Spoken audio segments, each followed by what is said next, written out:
Todo empieza en una taberna oscura, donde un par de sujetos andan chismeando sobre un loco que anda desatado en los campos de batalla. Resulta que este tipo es una leyenda viviente, pero de las que dan miedo, porque cada vez que termina una masacre, siempre suelta la misma frase con un tono de fastidio total: maldita sea, estoy vivo otra vez. La gente dice que lo suyo no es por dinero, sino que parece una venganza personal contra el imperio. Y lo más triste es que los rumores cuentan que antes fue el príncipe de un reino que cayó y que ahora solo anda vagando por ahí buscando un lugar decente donde estirar la pata de una vez por todas. Ese sujeto no es otro que Yuri Briole, el tercer príncipe de un reino en ruinas, un hombre cargado de deshonra que es recordado como el pecador que llevó a su propia gente a la miseria y el único que quedó para contarlo. Pero antes de ser este guerrero deprimido que se tortura a sí mismo en la nieve, hace 10 años, el prota era un vago de primera que se la pasaba metido en el Casino 20. Ahí lo vemos, riéndose como un loco porque según él hoy está con suerte, mientras se gasta lo que no tiene en las mesas de juego. Lo divertido es que Yuri no tenía ni un pelo de modales reales en esa época. En una de esas rondas, el tipo se pone bien intenso y exige doblar la apuesta con una confianza que saca de quicio a los demás. Los sujetos con los que está jugando, ya hartos de su actitud, le sueltan en la cara que por cómo actúa es imposible que sea un noble, y hasta le preguntan con sarcasmo si se cree el rey o algo así. Pero la cosa se pone color de hormiga cuando empiezan a insultar a su familia, diciendo que los príncipes de Brioles solo sirven para blandir espadas y no para gobernar, lo que según ellos solo sirve para aumentar la tensión de guerra que ya tienen con el imperio. Ahí es donde el prota nos muestra que, aunque sea un vago, tiene un tornillo suelto. En lugar de achicarse por los insultos, Yuri les lanza unas cartas con una velocidad y furia que parece que les fuera a cortar el cuello, y mientras las cartas vuelan por el aire, les regala una sonrisa de psicópata. Con una mirada que te hiela la sangre, les asegura a esos bastardos que van a renacer bajo sus propias manos, dejando claro que con la familia real no se juega, ni siquiera en un casino de mala muerte. Y resulta que mientras el prota se hacía el vago en el casino, por las noches se veía a escondidas con Yekatrina, la princesa del imperio. Pero lo gracioso es que la chica siempre lo dejaba plantado o llegaba tardísimo, dándole la excusa de que su padre la tenía amarrada en reuniones reales de urgencia que no se acababan nunca. El prota se puso sentimental y sacó un colgante azul que valía una fortuna, asegurándole que era un tesoro de su familia. Pero en lugar de emocionarse, Yekatrina se puso súper fría y le cuestionó para qué le daba algo tan valioso si en el fondo él no confiaba plenamente en ella. La cosa se puso bien incómoda cuando la princesa, antes de darse la vuelta, le soltó la bomba de que no la buscara ni intentara contactarla hasta que ella misma decidiera dar el primer paso, dejándolo ahí parado con el colgante en la mano y más dudas que certezas. Lo que Yuri no sospechaba en ese momento es que, mientras él se quedaba pensando en qué hacer para que ella lo perdonara, un sujeto misterioso con una mirada de pocos amigos lo vigilaba desde las sombras. Este tipo estaba pendiente de cada movimiento del príncipe, confirmando que el heredero de Briole estaba totalmente distraído con sus dramas amorosos. Y justo cuando pensaba que las cosas no podían empeorar, las relaciones entre las dos naciones se terminaron de romper. El imperio dejó de jugar a las provocaciones tontas y lanzó una invasión a gran escala, convirtiendo el reino de Briole en un asado gigante en un abrir y cerrar de ojos. En medio de los gritos de Evacúen y el fuego que consumía el castillo, Yuri se desayunó con la noticia de que Yekatrina lo había vendido de la forma más rastrera, ya que ella era la única que conocía todos sus planes y secretos. Para rematar la jugada, la chica solo tuvo la decencia de mandarle una nota que decía perdón mientras su mundo se caía a pedazos. Aquí es donde la cosa se pone realmente fea, porque en medio de todo ese incendio y los gritos de evacúen, el prota se ve obligado a correr como un cobarde mientras ve a sus hombres caer uno tras otro. Lo más doloroso es ver a su caballero más fiel, Joshua, tirado en el suelo y cubierto de sangre. El pobre tipo, en lugar de pedir ayuda, le grita a Yuri con sus últimas fuerzas que se largue de ahí de una vez, porque si el príncipe muere, Briole no tiene ningún futuro. Yuri escapa por el bosque con el corazón roto, dándose cuenta de que Yekatrina lo vendió de la forma más rastrera, dejándole solo esa nota de perdón mientras su mundo se convertía en cenizas. Pero resulta que el tipo no llegó muy lejos. En medio de la nieve y el frío, un caballero imponente con una armadura negra y ojos que brillaban de pura furia lo alcanza, era Laurent Flandret. El mismo sujeto que había dado la vida por el prota la noche donde todo se derrumbó, pero ahora ya no era el mismo, el sujeto estaba fúrico y no se guardó nada, soltándole al prota que su egoísmo no tenía límites y que ni siquiera se merecía una muerte rápida por haber llevado al reino y al honor de la casa Flandret directo al caño. Sin un gramo de compasión, Laurent le atravesó el pecho con su espada, y mientras Yuri sentía que el acero le desgarraba la vida, lo único que lo acompañaba era una culpa tan pesada que lo aplastaba más que la propia herida. Aquí es donde la cosa se pone mística, porque justo cuando Yuri estaba listo para el game over definitivo y pensaba que morir le traería algo de paz, ocurrió el milagro. El colgante azul que colgaba de su cuello empezó a brillar con una luz intensísima que borró el campo de batalla y la nieve manchada de sangre. De la nada, el prota pega un salto y abre los ojos para encontrarse en una cama impecable, rodeado de una calidez que ya no recordaba. Cuando la puerta se abrió de golpe y vio entrar a su padre, el rey Fiore, el prota lo miró con una nostalgia tremenda.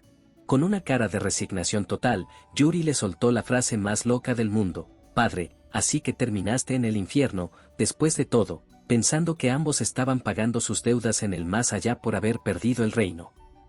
Lo divertido es que al rey no le hizo ni pizca de gracia que su hijo lo recibiera mandándolo directo al Averno. Sin decir agua va, le acomodó un trancazo en toda la cabeza para que dejara de decir sandeces sobre el infierno y el honor.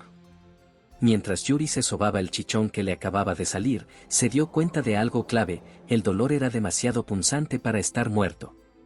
Miró sus manos, se fijó en su reflejo y fue ahí cuando le cayó el 20, no solo había vuelto al pasado, sino que ahora era un niño otra vez, regresando exactamente a la edad de 13 años. Tiene frente a él una oportunidad de oro, empezando desde mucho antes de volverse aquel vago de 18 años, para reescribir el destino de su familia antes de que todo se vuelva cenizas. Y resulta que, al principio, el prota pensó que todo esto podría ser un simple sueño o una especie de déjà vu súper prolongado. Pero no importaba cuánto lo intentara, no despertaba ni el mundo se terminaba. En cambio, todos esos recuerdos y eventos que ya había olvidado empezaron a repetirse exactamente como sucedieron en su vida anterior. Yuri tuvo que aceptar la realidad frente al espejo: había regresado al pasado, justo a la primavera del año en que cumplió 13 años, y el destino le estaba dando una oportunidad más para no arruinarlo todo. La acción empieza de verdad cuando Ena, su sirvienta, abre las cortinas de golpe y le pide que se despierte, recordándole que él mismo pidió que lo levantaran porque ya es hora de su entrenamiento con la espada. El pibe se levanta de un salto todo alterado, gritándole que prepare su ropa, pero luego se arrepiente y dice que primero necesita lavarse. Ena, viéndolo tan fuera de sí, intenta calmarlo y se ofrece a ayudarlo con el aseo personal. En ese momento, a Yuri le llega un flash de memoria súper denso donde ve la imagen de Ena muerta y ensangrentada en el suelo del castillo durante la invasión. Sacudiéndose ese trauma, mira a la chica y, para asegurarse de que no está soñando, le suelta una petición de locos: «Abofetéame. Dame una bofetada bien puesta en la cara».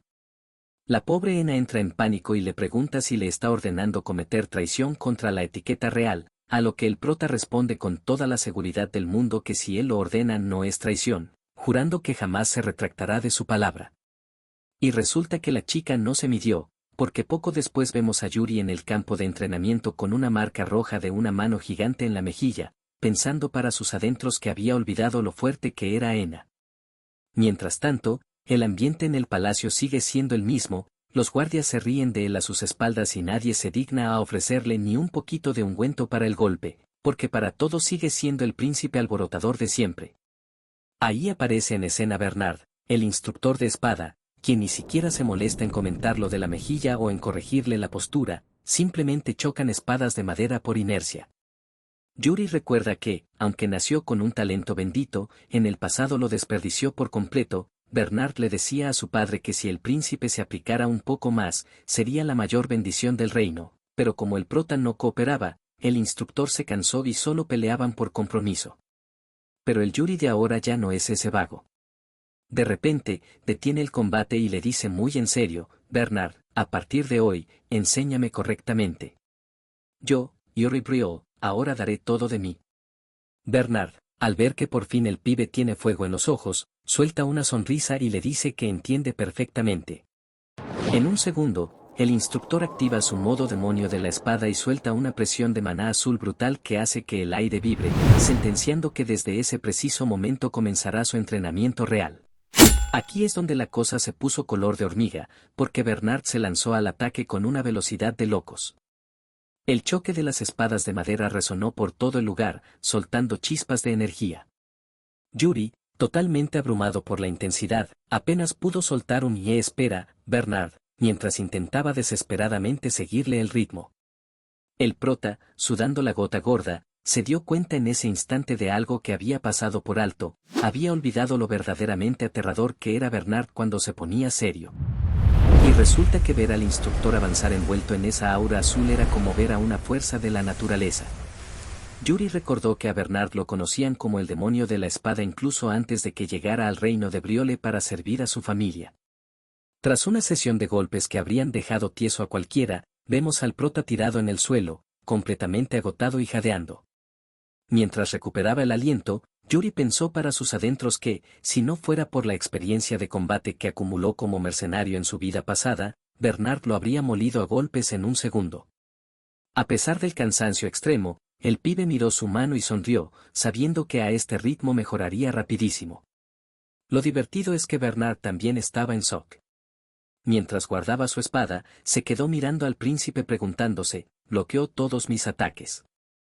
El instructor no podía creer que el pibe que hace unos días era un vago total, ahora tuviera esa capacidad de reacción y se preguntaba seriamente cuándo fue que Yuri había mejorado tanto.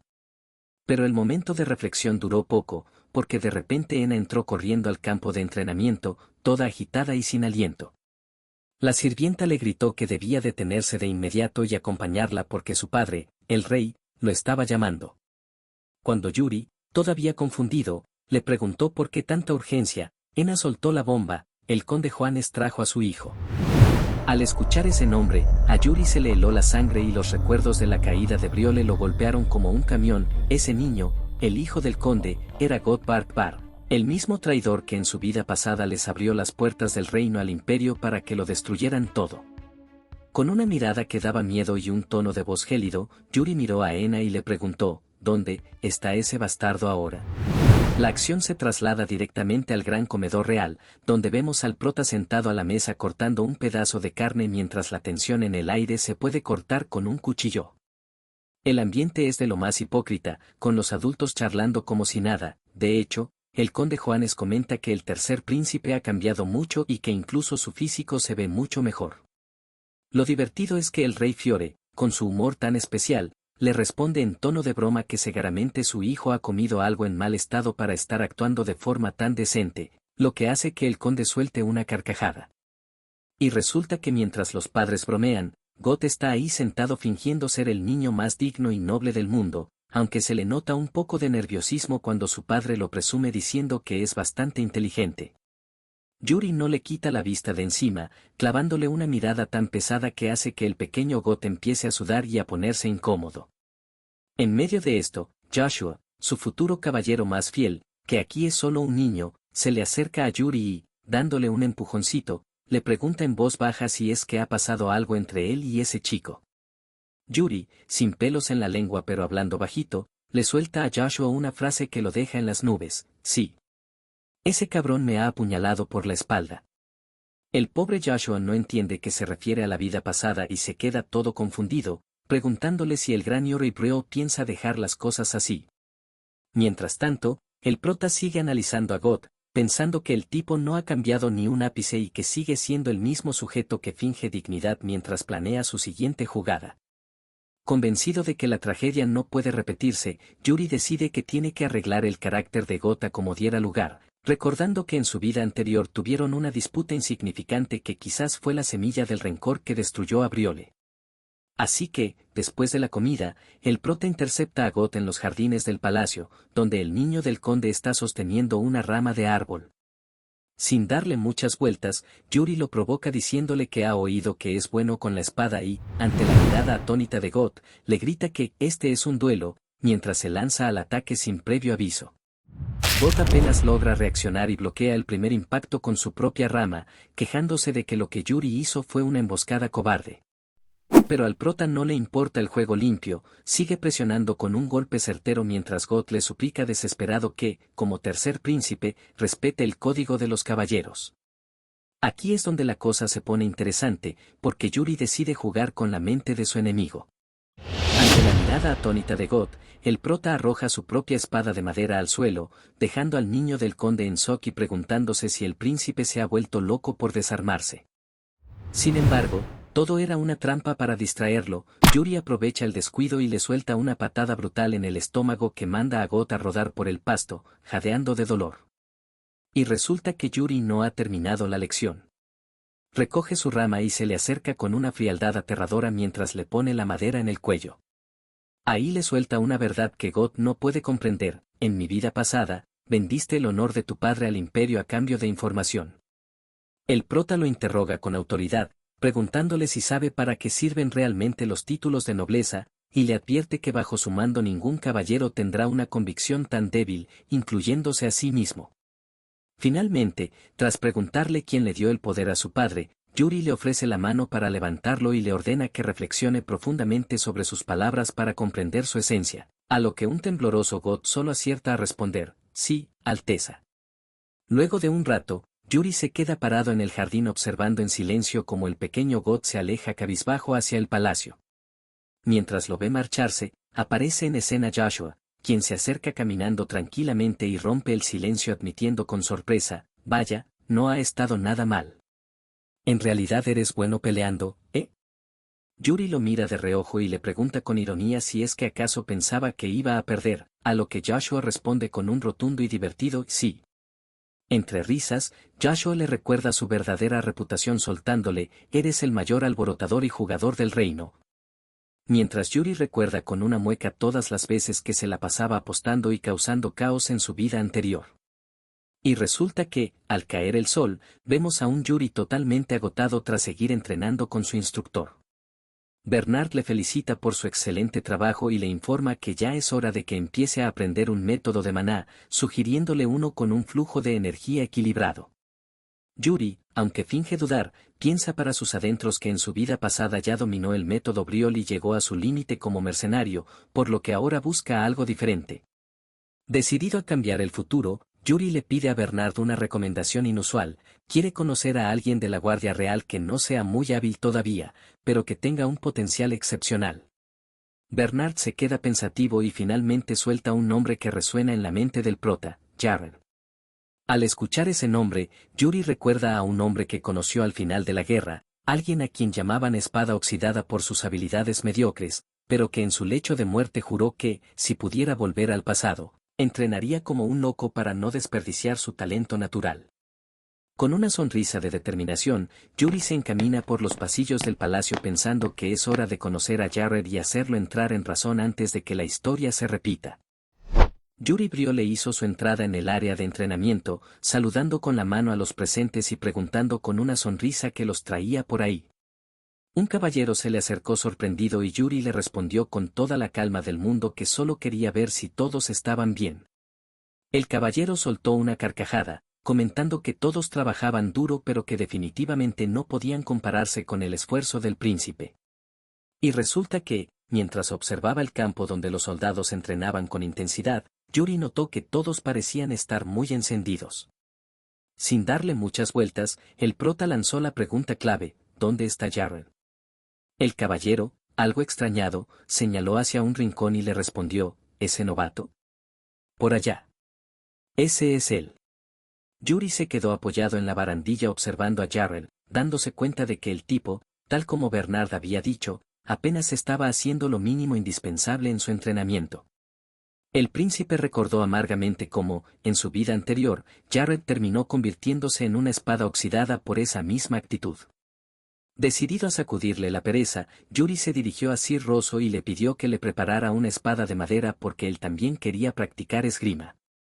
Cuando Rosso, confundido, le preguntó con quién pensaba entrenar, Yuri no dudó ni un segundo y apuntó directamente hacia el fondo, con ese flojo de allá, refiriéndose a Jared. La escena se traslada al centro del campo de duelo, donde ambos se encuentran frente a frente bajo la mirada de los demás. Yuri, Con una mirada desafiante, le pidió a Jared que por favor le mostrara qué clase de caballero era, a lo que el joven novato, todo nervioso y sudando la gota gorda, solo pudo responder con un sumiso, sí, claro. Y resulta que el prota no se anduvo con rodeos y gritó, espero que no me decepcione, mientras se lanzaba al ataque con una agilidad sorprendente. Los caballeros que observaban desde afuera se quedaron con el ojo cuadrado, comentando que el príncipe lo estaba haciendo increíblemente bien y gritándole que aguantara. Jared, por su parte, empezó a sentir que algo no cuadraba, notó que la distancia entre ellos era demasiado constante y que Yuri estaba sincronizando su ritmo con el suyo de forma perfecta. Con una sonrisa pícara, Yuri le soltó en plena cara, ¿no es aburrido? Esto es básicamente una actuación, y de inmediato lo retó a que empezaran a pelear en serio. La cosa se puso color de hormiga cuando Yuri lanzó un golpe que dejó a Jared soltando un quejido de impacto. El prota se dio cuenta de que Jared había bloqueado el ataque y pensó que, como era de esperarse de alguien con ese potencial, sus reflejos eran como los de una bestia. Jared, ya perdiendo la compostura y un poco molesto, se quejó de que solo estaba intentando tomarlo con calma, pero Yuri no le dio ni un segundo de respiro. Aunque el prota sabía que, incluso con sus recuerdos, Jared era un caballero experimentado y él no esperaba ganar, su meta era otra, todavía quiero al menos acertar un golpe. Y resulta que la intensidad subió tanto que Jared perdió los estribos por completo. Los caballeros desde la galería empezaron a gritarle desesperados, Jared, ¿perdiste la cabeza? Estás usando un método de maná contra el príncipe. En un momento de furia irracional, Jared liberó una presión de maná azul brutal, lanzando un tajo que pasó rozando a Yuri y llegó a cortarle unos mechones de cabello que cayeron al suelo. Tras el estallido, Yuri se quedó ahí parado, asimilando la situación, mientras los caballeros bajaban corriendo preocupados preguntándole si estaba bien y llamando a Jared lunático. Pero Yuri, lejos de estar asustado, se miró la mano y dijo que estaba bien, alegando que así era el entrenamiento de esgrima, aunque notó que Jared estaba herido. Con una determinación de hierro, Yuri se amarró su venda en la frente y le ordenó a Jared que recogiera su espada de nuevo, sentenciando que esto apenas se estaba poniendo divertido y que no había razón para detenerse. Jared, totalmente en shock al ver la bota del príncipe avanzar de nuevo, se dio cuenta de que este niño era completamente diferente a lo que conocía y que se estaba llevando a sí mismo al límite e incluso más allá. Y resulta que, tras una serie de intercambios brutales, la pelea finalmente concluyó con ambos exhaustos. Jared, con el sudor chorreándole, sintió que su sangre hervía como nunca antes, incluso contra oponentes más fuertes. Yuri, recuperando el aliento, le dijo con una sonrisa, aprendí algo de ti, Jared. Jared se quedó impresionado por el espíritu de lucha y la obsesión del príncipe, pero Yuri rompió el momento preguntándole qué hacía ahí parado después de haber hecho sangrar al príncipe. Jared entró en pánico total, pidió 1000 disculpas y salió corriendo despavorido del lugar. Finalmente, Yuri se dejó caer al suelo totalmente agotado mientras los caballeros lo vitoreaban, sin darse cuenta de que el capitán Sand, jefe de la Guardia Real, lo observaba todo pensativo desde lo alto. Rosso, algo asombrado por su presencia, le pregunta directamente, «Capitán». Cuando llegó, a lo que Sand, con una mirada profunda y analítica fija en el príncipe, le responde simplemente, «Justo ahora». El capitán se queda ahí parado, sobándose la barbilla de forma pensativa mientras observa seriamente al pibe tirado en el suelo, demostrando que el talento y la actitud del príncipe le han resultado sumamente interesantes y fuera de lo común. Y resulta que la historia pega un salto de unos días después. Vemos a Jared caminando tranquilamente por los jardines del palacio hasta que se detiene en seco al ver a Yuri apoyado en una columna esperándolo. Jared lo saluda con respeto preguntándole si ya terminó su turno, pero el prota, con una sonrisita de quien ya tiene todo planeado, le suelta de una, ven conmigo. Hoy tenemos que ir a un lugar. La cosa se pone cómica porque Jared intenta zafarse diciendo que necesita entrenar, pero Yuri no acepta un no por respuesta. Con un tono burlón pero que impone autoridad, el príncipe le recuerda, vaya, así que ya arreglaste tu mentalidad, ¿eh? Pero eso fue gracias a mí, así que deberías devolverme el favor. Al verse acorralado por la lógica del príncipe, Jared suelta un suspiro y acepta con un sumiso, entendido. Mientras tanto, Yuri lo observa satisfecho pensando que Jared ya tiene algo de fuerza en el cuerpo y que, aunque no es suficiente, por ahora, esto será suficiente. Y resulta que Jared, todo preocupado, le pregunta a dónde van y si planea hacer algo peligroso. Yuri solo le ordena que se calle y lo siga, adelantándole que van a llevar a una persona más con ellos. En medio de los pasillos del palacio, el prota se detiene y pega un grito que resuena en todo el lugar: ¡Hey! ¡Hernando! Ahí aparece Hernando, el mago de la corte de Briole, un tipo con el pelo grisáceo que se ve bastante relajado. Hernando pregunta qué sucede, y Yuri, yendo directo al grano, le ordena que lo acompañe. El mago intenta poner excusas diciendo que tiene otro compromiso, pero el príncipe se le acerca con una mirada astuta y le susurra la frase definitiva: pagaré tu deuda de juego. Y resulta que la cara de Hernando cambia por completo, se queda en shock y le pregunta si habla en serio. Yuri le asegura que puede saldar la deuda que le debe desde la última vez y le pregunta si alguna vez lo ha visto mentir. El mago, con una gota de sudor, admite que en realidad nunca lo ha visto fuera del casino, lo que le hace pensar al prota que de verdad su reputación anterior era un desastre. Para que no queden dudas, el mago saca un papel y le exige: bueno, si ese es el caso, firma este contrato. Yuri se agarra la cabeza frustrado, pensando que el título del tercer príncipe de Briole vale muy poco si tiene que andar firmando papeles así, pero termina aceptando. Acto seguido, señala a Jared y le ordena que sea el testigo del trato. Finalmente, con el grupo reunido, Hernando ríe y pregunta con curiosidad a dónde se dirigen como para necesitar a un caballero y a un mago. Yuri, con una mirada cargada de determinación, suelta la bomba: a la montaña de la espada. A partir de ahora, vamos a saquear la mazmorra de los antepasados. Y resulta que la expedición secreta comienza en las profundidades del palacio, donde Yuri guía a Jared y a Hernando por un camino oculto que ni siquiera el mago de la corte sabía que existía. Mientras avanzan por el túnel oscuro, Jared, lleno de curiosidad, le pregunta qué hay al final de esa cueva, a lo que el prota responde con total seguridad que conduce directamente a la montaña de la espada.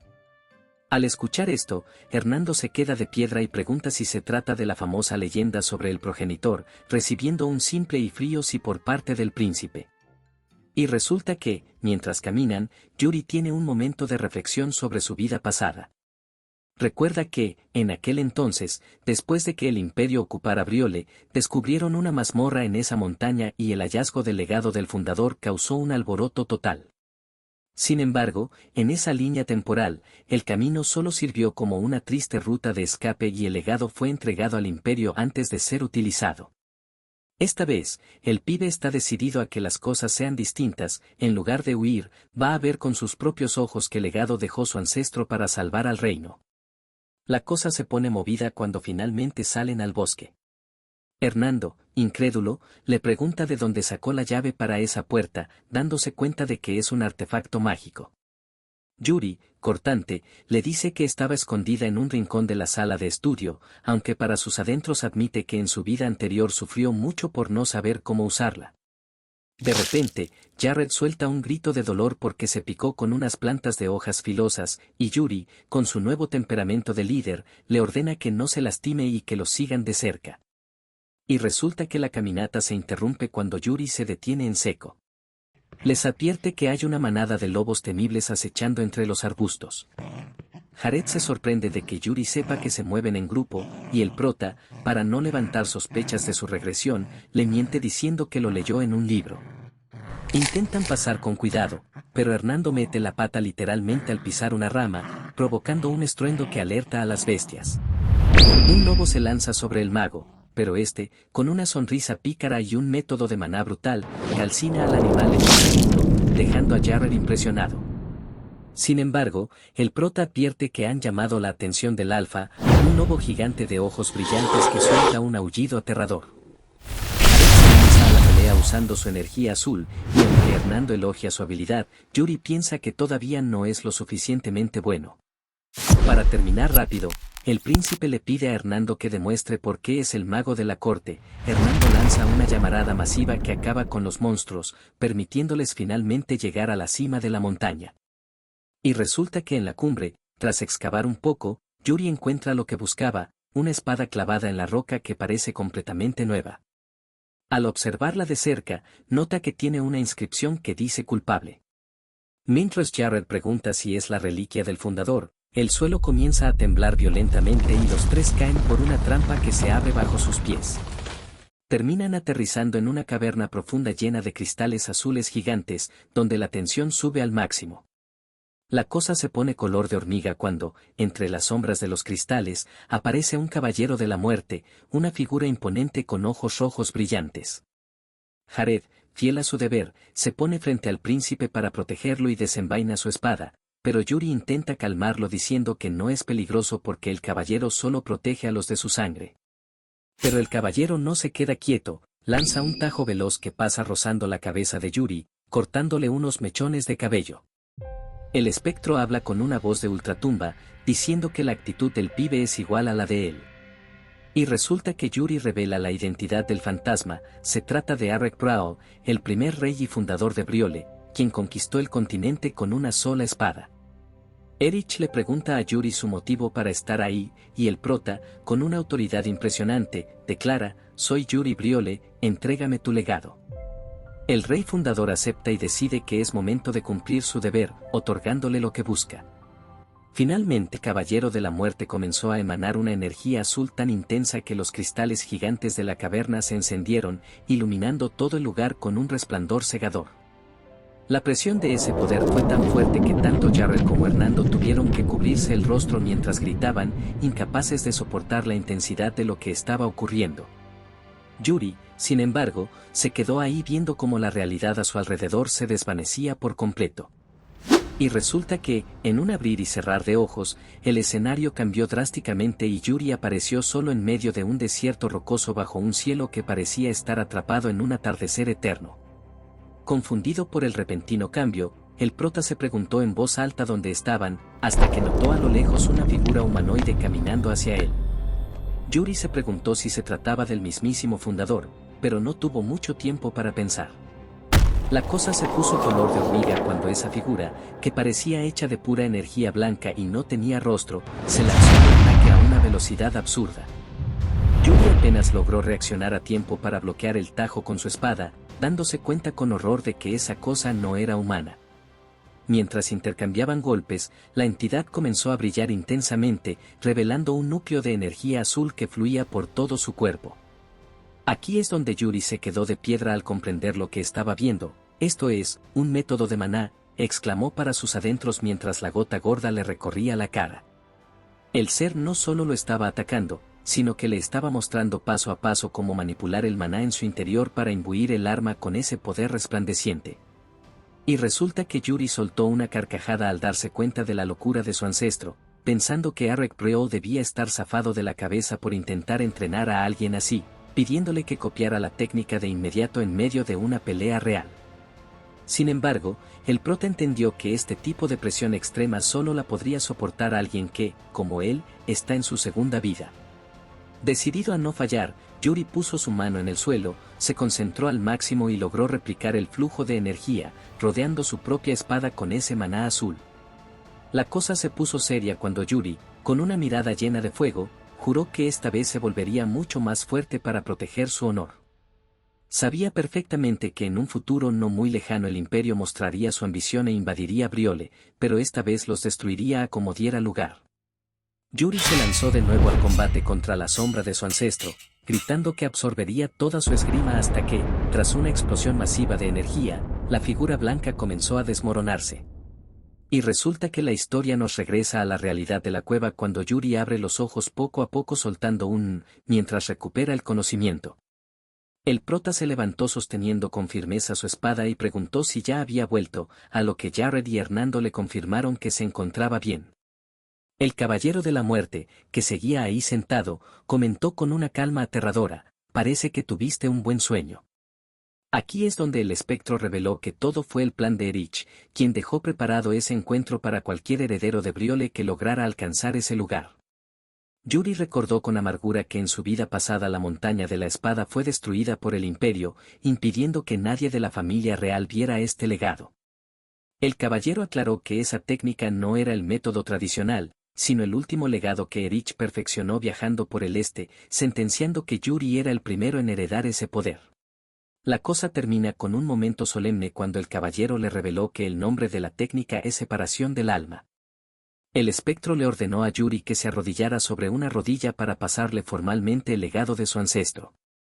Poniéndole la mano en la cabeza, le dictó los mandamientos finales de su linaje: nunca temas a tus enemigos, actúa según lo que creas, cumple con el deber de Briole hasta el final. Mientras el espíritu comenzaba a desvanecerse en el aire, dejó grabada una última sentencia: Briole jamás abandona su honor, incluso si eso significa la muerte.